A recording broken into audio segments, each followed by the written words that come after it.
मोहन नगर गांव में बिरजू नाम का एक मेहनती किसान रहता था।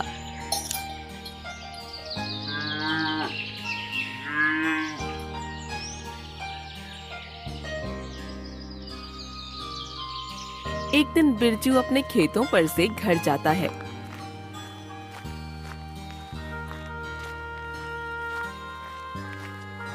तो देखता है कि घर में उसके बूढ़े पिता बिस्तर पर बीमार पड़े हुए थे और उसकी बूढ़ी माँ उसके पिता के पास बैठकर रो रही थी।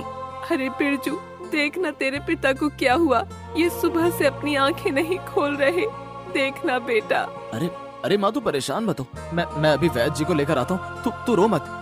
बिरजू भागता हुआ वैद्य के पास जाता है, जो कि एक बहुत लालची वैद्य था। अरे वैद्य जी, आप अभी मेरे साथ मेरे घर चलिए। अरे क्या हुआ तुझे, तू इतना हाफ क्यों रहा है? वैद्य जी, मेरे पिताजी को पता नहीं क्या हुआ है, वो अपनी आंखें नहीं खोल रहे। आप अभी मेरे साथ चलिए और उनको ठीक कर दीजिए। देख भाई बिरजू, मैं तेरे साथ चल तो लूंगा, लेकिन तुझे पता है ना कि मेरी फीस कितनी है। अगर तेरे पास मेरी फीस के पैसे हैं तो अभी तेरे साथ तेरे घर चल लूंगा। वैद्य जी, अभी तो मेरे पास आपकी फीस के पैसे नहीं है, लेकिन मैं जल्दी आपके पैसे चुका दूंगा। देख भाई बिरजू, मेरा भी एक उसूल है, अगर पैसा नहीं होगा तो काम भी नहीं होगा। तुझे ये बोर्ड नहीं दिख रहा? इस बोर्ड पर देख भाई, मैंने साफ साफ लिखा है कि अब से उधार बंद है। अरे वैद्य जी, आप ऐसा मत कीजिए, मेरे पिताजी की हालत बहुत खराब है, आप मुझ गरीब पर रहम कीजिए। कृपया करके आप मेरे साथ मेरे घर चलिए, मैं आपकी फीस के पैसे आपको सूद समेत दे दूंगा। आप बस मेरे साथ चलिए वैद्य जी। बिरजू की बात सुनकर वैद्य सोचने लगता है। देख भाई बिरजू, मुझसे तेरी ये हालत देख ही नहीं जा रही है, इसीलिए मैं तुझे ये दवाई दे रहा हूँ, तो ये दवाई अपने पिताजी को खिला दे। लेकिन वैद्य, इस दवाई से मेरे पिताजी ठीक हो जाएंगे ना? अरे बिरजू, तुझे दवाई पर शक है? बेटा, ये दवाई मैंने बहुत सारी जड़ी बूटियों को मिलाकर बनाई है, तू देखियो वो इस दवाई को खाते ही ठीक हो जाएंगे। वैद्य जी, आपका बहुत बहुत शुक्रिया, मैं जल्दी आपकी फीस दे दूंगा। आपने मेरी इतनी मदद की, मैं आपका ये एहसान कभी नहीं भूलूंगा। बिरजू वैद्य से दवाई लेकर जल्दी जल्दी अपने घर चला जाता है।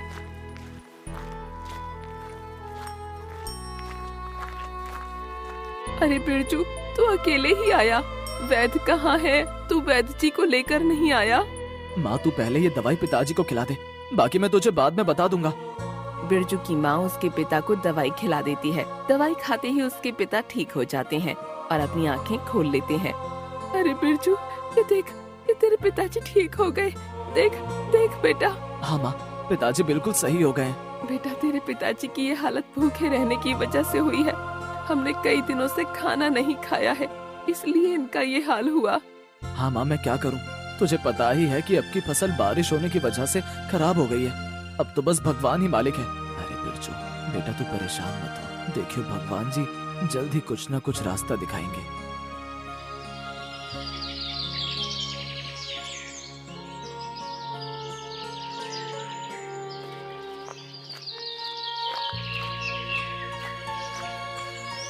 अगले दिन बिरजू बाहर जा रहा होता है कि तभी उसे बाजार के रास्ते में किशोर चाट का ठेला दिखाई देता है, जिस पर ग्राहकों की बहुत भीड़ होती है। अरे वाह वाह वाह, ये तो इस चाट वाले के ठेले पर ग्राहकों की कितनी भीड़ है। और ये तो शायद वही किशोर है जिसने एक बार मुझसे पैसे उधार लिए थे, और अब तो ये कितना पैसे वाला हो गया है। अरे भाई किशोर, तेरी टिक्की चाट तो बहुत स्वादिष्ट है। अरे भाई, तेरी टिक्की चाट बिना खाए तो मन ही नहीं भरता है। बिरजू ग्राहक की सारी बात सुनता है और तभी बोलता है, क्यों ना मैं भी ये चाट का ठेला लगा लूं, शायद क्या पता ऐसा करने से हमारे पास भी पैसे आ जाएं। बिरजू जल्दी जल्दी अपने घर जाता है। माँ कहाँ हो? अरे बिरजू, क्या हुआ बेटा, तू इतना हड़बड़ा क्यों रहा है? अरे माँ, मैं बाजार की तरफ जा रहा था कि तभी मैंने बाजार में किशोर को चाट का ठेला लगाते हुए देखा। क्या बेटा, तू सच बोल रहा है? वो जो 1 साल पहले तुझसे उधार पैसे लेने आया था, वही किशोर? हाँ माँ, सच में वो वही किशोर था। और माँ पता है वो अब कितने पैसे वाला हो गया, और उसके ठेले पर बहुत भीड़ भी लगी हुई थी। माँ, मैं सोच रहा हूँ कि क्यों ना मैं भी चाट का ठेला लगा लूं, क्या पता हमारी भी गरीबी खत्म हो जाए। क्या बेटा, तू ये क्या कह रहा है? तू कैसे ये चाट का ठेला लगा सकता है? तुझे पता है कि घर में खाने को तो कुछ नहीं है, फिर हम टिक्की चाट बनाने का सामान कहाँ से लाएंगे? हाँ पिताजी, मैंने तो ये सोचा ही नहीं कि हमारे पास पैसा तो है नहीं, फिर हम टिक्की चाट बनाने का सामान कहाँ से लाएंगे? बिरजू अपने माँ बाप से ही बात कर ही रहा होता है, तभी उसके घर के बाहर मुकेश आता है, जो कि बिरजू के पिता के दोस्त का बेटा होता है। अरे बिरजू, बिरजू बाहर आ। अरे भाई कौन आया है? अरे मुकेश तू आजा आजा, अंदर चल, यहाँ क्यों खड़ा है? अरे यार मैं बस थोड़ा जल्दी में हूँ, मैं बस तेरे पास एक काम से आया था। काम, वो भी मुझसे? बता क्या काम है तुझे मुझसे? अबे यार ये ले।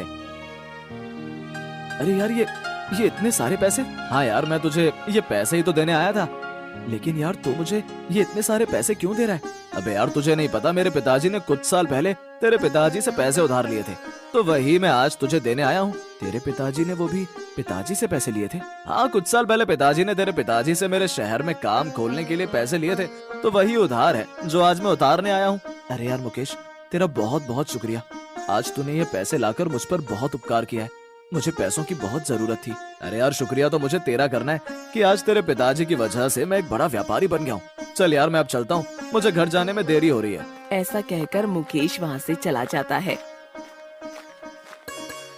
हे भगवान, तेरा बहुत बहुत शुक्रिया, आज अगर मुझे पैसे नहीं मिले होते तो न जाने मैं क्या करता। चलो ये खुशी में अंदर माँ पिताजी को जाकर देता हूँ। बिरजू पैसे मिलने पर बहुत खुश हो जाता है। माँ माँ, पिताजी देखो देखो मैं क्या लाया हूँ। अरे बेटा क्या हुआ, तू इतना खुश क्यों है? और वैसे बाहर कौन आया था? अरे माँ, बाहर मुकेश आया था। क्या मुकेश? वो यहाँ क्यों आया था? पिताजी वो मुझे ये पैसे देने आया था। क्या पैसे? वो हमें पैसे देने क्यों आया था?